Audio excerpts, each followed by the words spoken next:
ఎందుకంటే ఇప్పుడు నేను చెప్పబోయేది అబ్బాయిలకు మాత్రమే. అందుకే అబ్బాయిలు జాగ్రత్తగా వినండి. మీరంతా ఇప్పుడు డిగ్రీ చదువుతున్నారు.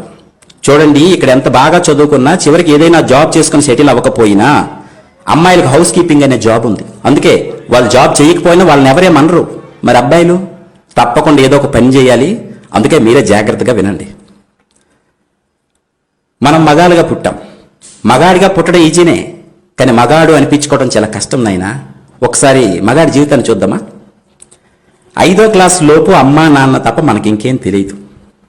6వ క్లాస్ నుంచి 10th క్లాస్ వరకు కొత్తగా అన్నీ నేర్చుకుంటాం. పుస్తకాల్లోని పాఠాలన్నీ చదివేసి మనమే గొప్పోడుగా ఫీల్ అయ్యి అమ్మా నాన్నకి ఏం తెలియదు అనుకుంటాం. నాన్నకంటే నేనే తెలివైన వాడిని అనుకుంటాం. ఇంటర్ డిగ్రీలు మరి చెప్పాల్సిన అవసరం లేదు. కుర్రోళ్ళం అయిపోయాం. కాలేజీలో అటెండరు, స్వీపరు, వాచ్మెన్ ఇలాంటి వాళ్ళని చూస్తే చాలా చీప్గా కనిపిస్తారు మన కళ్ళకి. ఇలాంటి పనులు మనం చస్తే చేయమనుకుంటాం. జీవితంలో ఏదో పెద్ద పొడి చేస్తాం అనుకుంటాం. తీరా డిగ్రీ పూర్తి బయటకు వచ్చాక చేతిలో ఉద్యోగం లేక, సంపాదన లేక, బయటికి వెళ్ళి బ్రతకలేక సంపాదించడం ఎంత కష్టమో అప్పుడు తెలుసుకుంటాం. చిన్న ఉద్యోగం అయినా ఎంత విలువైందో అప్పుడు అర్థమవుతుంది.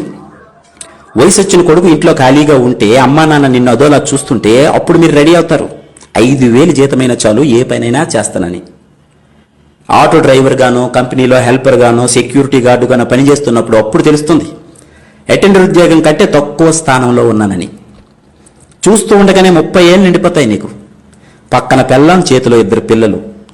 సబ్బులు, పేస్టులు, పౌడర్లు, రేషను, ఇంటద్దె, కరెంటు బిల్లు, పాలు bill, cell phone recharge, school ఫీజులు, నెలకొక గ్యాస్ బండ, ఇవే కాక వినాయక చవితి, దసరా, సంక్రాంతి, భోగి, దీపావళి, ఇలా సంవత్సరం అంతా ఏదో ఒక పండగ. అన్నిటికీ డబ్బు కావాలి. ఒక్కసారి వెనక్కి తిరిగి చూస్తే బాధ్యతల అగాధంలో పడిపోయి ఉంటావు. వచ్చిన శాలరీ సరిపోదు, ఎక్కడ చూసినా అప్పులే. సడన్ గా పిల్లలకు బాగాలేకపోతే ఒరికిపోతావు. చేతిలో 500 కూడా ఉండదు. జీతం రాగానే ఇస్తాను, 500 ఫోన్ పే చేయరా అని క్లాస్మేట్ ఫ్రెండ్కి ఫోన్ చేస్తావు. డబ్బు సంపాదించడం ఎంత కష్టమో తెలుసుకుంటావు. ఇప్పుడు కాలేజీ రోజుల్లో అన్నీ నీకే తెలిసని ఎగిరిపడే నీకు 30 ఏళ్ళు నిండితే గానీ అసలు జీవితం అర్థం కాదు. అంతలోనే నీ పేరెంట్స్ ఈ లోకం విడిచిపోతారు. అప్పుడు తెలుస్తుంది నీకు జీవితం అస్సలు విలువ. కూలి పని చేసైనా నీ తండ్రి నిన్ను ఎలా పెంచాడో గుర్తు చేసుకుంటావు. ఊరంతా బలాదు తిరిగొచ్చిన అమ్మ ఎలా భోజనం పెట్టేదో గుర్తొస్తుంది నీకు. అప్పుడు ఏడుస్తావు బయ్యో. తొక్కలో లవ్వని అమ్మాయి వెంట తిరిగి అది మోసం చేస్తే ఏడ్చావు చూడు, అసలు అది ఏడుపే కాదు. అమ్మా నాన్న పోయాక ఇప్పుడు వస్తుంది చూడు, ఇది అసలు ఏడుపు. తెల్లారితే ఈఎంఐ కట్టాలి, అప్పులు వాళ్ళు ఫోన్ చేస్తుంటారు, సమాధానం చెప్పలేక ఫోన్ స్విచ్ ఆఫ్ చేసుకుని పడుకుంటావు. కానీ నిద్ర పట్టదు, ఇంట్లో కూరగాయలు ఉండవు. నీ దరిద్రం చూసి భరించలేక అప్పుడు నీ పిల్లం ఒరే చేతకాని దద్దమ్మా, పడుకోవడానికి తప్ప ఇంకా దేనికి పనికిరాని ఎదవు నువ్వు అని నిన్ను పక్కింటోడితో పోల్చి పొడుస్తుంది చూడు, అప్పుడు వస్తాయిరా మీకు నడుము నొప్పి, మోకాలు నొప్పులు. నవ్వకండి, ఇది నిజం. ఇదే జరుగుతుంది మగాడి జీవితంలో. ఇప్పుడు అనిపిస్తుందిరా నీకు, చీ దీనమ్మ జీవితం, అసలు మగాడిగా ఎందుకు పుట్టానురా అని. పెళ్ళం మీద కోపంతో ఫ్రెండ్స్తో కలిసి మందు తాకడం తప్ప ఇంకేం పీకలేవు నువ్వు. నీ కష్టాలన్నీ సిట్టింగ్లోనే ఫ్రెండ్స్తో షేర్ చేసుకుంటావు.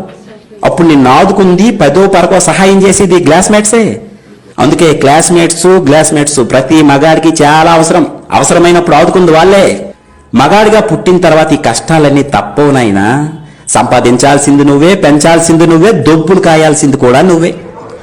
పండక్కింట్లో అందరికీ నువ్వే కొత్త బట్టలు కొంటావు, నువ్వు మాత్రం కొనుక్కో. ఎందుకంటే నీ దగ్గర డబ్బులు ఉండవు, ఎప్పుడు ఆ పాత బట్టల్లోనే కనిపిస్తావు. అప్పుడు తెలుస్తుంది మీ నాన్న ఎప్పుడు చిరిగిపోయిన బనియన్తో, అరిగిపోయిన చెప్పులతో ఎందుకు అలా సింపుల్ గా కనిపించేవాడో. ఇప్పుడు అర్థమవుతుంది. నువ్వు నాన్న అయితే గాని మీ నాన్న అంటే ఏంటో నీకు అర్థం కాదు. 30 ఏళ్ళు నిండిన తర్వాత సడన్ గా చదువుకునే టైంలో బెల్ కొట్టే అటెండర్ గానీ, వాచ్మెన్ గానీ నీకు రోడ్డు మీద కనిపిస్తారు. చిన్న ఉద్యోగమని, తక్కువ జీతమని హేళన చేసి నువ్వే ఈరోజు అతన్ని ఎంత ఆప్యాయంగా పలకరిస్తావో చూడు. నీకంటే అతను ఎన్ని రెట్లు గొప్పవాడో ఇప్పుడు నీకెవరో చెప్పాల్సిన అవసరం లేదనుకుంటా. కాలం అన్నింటికీ సైలెంట్ గా సమాధానం ఇస్తుంది సోదరా. ఇది అర్థమైన రోజు నుండే నువ్వు బ్రతకడం ప్రారంభిస్తావు. ఇక నుండే నీ అసలు జీవితం మొదలవుతుంది. ఇవన్నీ ఏ క్లాసులోనూ మీకు నేర్పరు తమ్ముడు. ఇక నుండైన వయసులో పెద్దవాళ్ళైన మీ నాన్నని, అటెండర్ని, వాచ్మెన్ని తక్కువగా చూడటం మానేయండి. గౌరవించడం నేర్చుకోండి. God bless you all.